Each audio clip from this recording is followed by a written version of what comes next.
قسمیں وعدے پیار وفا سب باتیں ہیں باتوں کا کیا، قسمیں وعدے پیار وفا سب باتیں ہیں باتوں کا کیا، کوئی کسی کا نہیں یہ جھوٹے ناطے ہیں نعتوں کا کیا، قسمیں وعدے پیار وفا سب۔ بسم اللہ الرحمن الرحیم۔ السلام علیکم ناظرین، زیڈ چینل کے پرائم ٹائم ایپیسوڈ نمبر 4 میں آپ کا استقبال ہے۔ آج پھر ہم ایک بار ایک سلگتے ہوئے عنوان کو لے کر آپ کے درمیان میں حاضر ہیں۔ ہمارا عنوان ہے اوقافی جائیدادوں کی تباہی اور اس کا ذمہ دار کون۔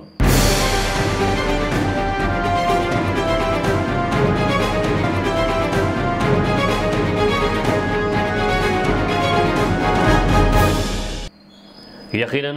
قائد ایوان اسمبلی عالی جناب اکبر الدین اویسی صاحب مسلسل 22 برس سے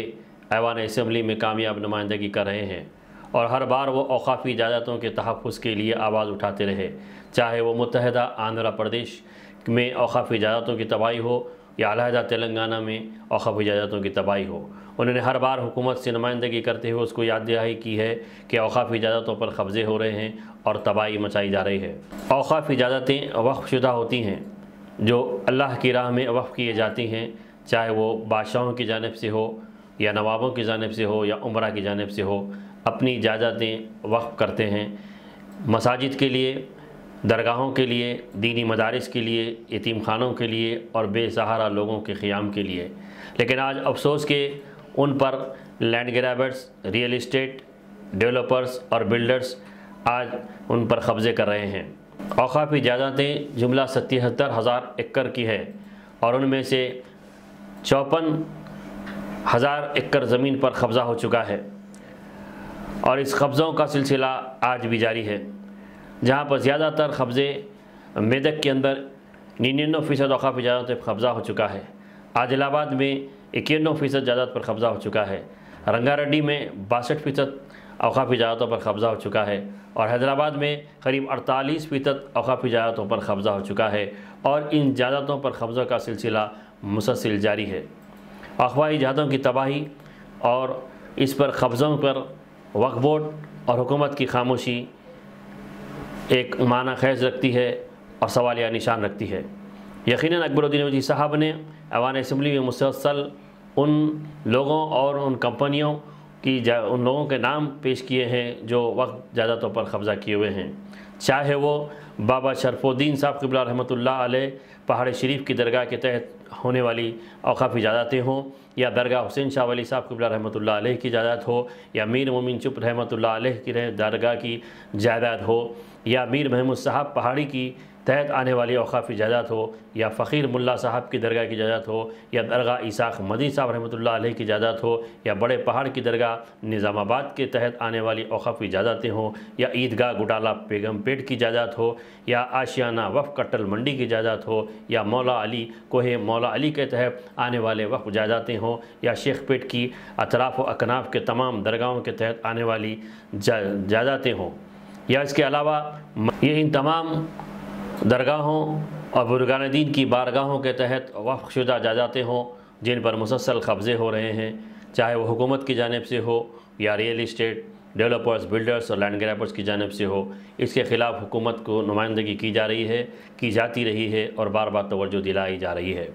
اس کے علاوہ ملٹی نیشنل کمپنیز جو خاص طور پر 1995 کے بعد چندر بابو نائیڈو تیلگو دیشم کے جب چیف منسٹر بنے تھے، ان کے دور اقتدار میں خاص طور پر Manikonda Jagir, Wipro, Lanco Hills, Emaar, Microsoft, Rajiv Gandhi International Airport جیسے وقف زمینوں پر قبضے کیے گئے ہیں اور ان کے حوالے کیا گیا ہے۔